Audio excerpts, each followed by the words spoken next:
and welcome to today's Intel Brief. Today is Thursday, 15 May.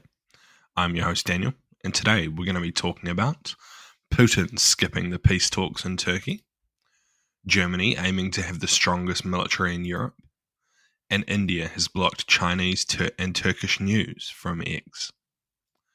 So firstly, Russian President Vladimir Putin will not attend Thursday's potential first direct peace talks between Moscow and Kiev in 3 years. On Sunday, Putin proposed direct negotiations with Ukraine and Istanbul on Thursday, without any preconditions. On Wednesday evening, the Kremlin announced that the delegation would include presidential advisor and deputy defense ministers. Putin, as foreign minister, Sergei Lavrov, and Kremlin foreign policy aide were not named in the delegation. All three had been rumored as top negotiators. After the Kremlin announced its delegation, a US official said that President Donald Trump would not attend, despite having earlier said that he was considering the trip.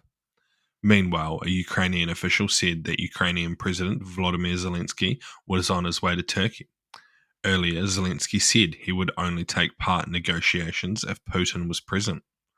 Although Putin had never confirmed his attendance, the absence of the Russian and US presidents has lowered expectations for the significant breakthrough in Istanbul talks. The US delegation will include the Secretary of State Mark Rubio and senior envoys Steve Witkoff and Keith Kellogg. So what? While this is still a significant step forward, the lack of top Russian officials attending the meeting does pose a bit of doubt on what actually might be achieved during them. It's unsurprising that Putin didn't decide to go. He hardly ever leaves Russia these days, and is quite scared of, unknown environments from what I have read. Yeah, hopefully these are steps forward, and it's good to start the conversation, but I don't think we're anywhere near peace in Ukraine. I don't think we're anywhere even close to coming to some kind of deal. Both sides have made it very clear they're not budging on some of their lines. So yeah. And next, German Chancellor Friedrich Merz on Wednesday pledged to turn the Bundeswehr into the strongest conventional army in Europe. It was part of his first major speech in Parliament after his election as Chancellor on May the 6th. Merz also announced plans to make Germany more competitive on the global stage, as well as a sweeping economic recovery package and a tough new immigration policy. So what? These are all very positive signs, in my opinion, for Europe to ensure peace within the continental boundary. There needs to be strong militaries, and due to the EU and NATO, it seems it's extremely unlikely that there would be a conflict between member states, meaning that a strong German military provides protection for the rest of Europe and against threats such as Russia, which is super positive, especially with the way the US is going.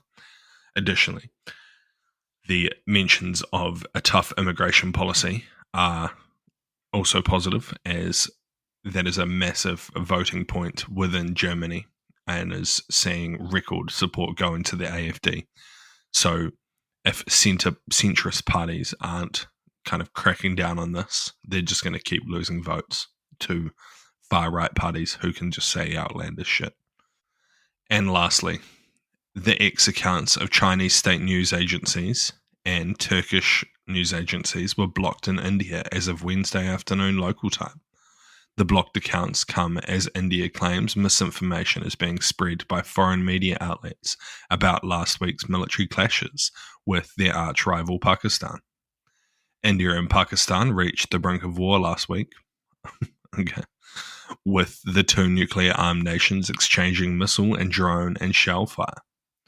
Tensions began on April 22nd when Islamic extremists killed 26 civilians at a tourist camp in Kashmir. India had then accused Pakistan of harbouring and supporting these militants, a charge that they denied. After several rounds of strikes from both sides, a ceasefire was agreed on May the 10th that is still holding. India and Pakistan have presented starkly different official versions of last week's military clashes, with social media accounts and news organizations in both countries pushing unverified reporting. On May the 7th, the Indian embassy in China on X warned China's Global Times about an article that claimed Pakistan's Air Force had shot down another Indian fighter jet in response to overnight strikes. The information had been attributed to another Chinese news agency. So what? I mean, for anyone covering the conflict in India versus Pakistan, it was extremely complicated and absolutely rife with fake information. So it's unsurprising that even large-scale news organizations weren't able to verify or confirm. Additionally, even if it was true, India would claim it's not true and then take these steps because they want to control the narrative of their side. So it's a pretty tough position to be in. I do think it's interesting that X is now letting these accounts be banned, which was something when Elon Musk first bought the app, he wouldn't allow.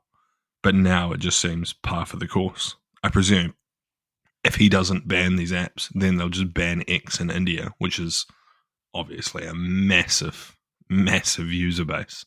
So X basically has to comply. But yeah, it's interesting to see this. Elon Musk has definitely turned around in his idea of fighting these fights, because for a long time he wouldn't have allowed this to happen. But presumably, India has too much power, buying power in terms of user base, so they just basically have to do it.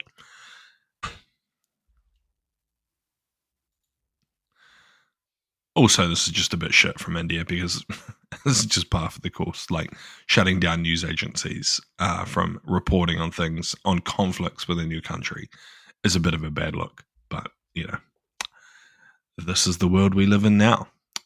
So, thank you for listening to today's Intel Brief. I've been your host, Daniel, and I will see you tomorrow. Bye.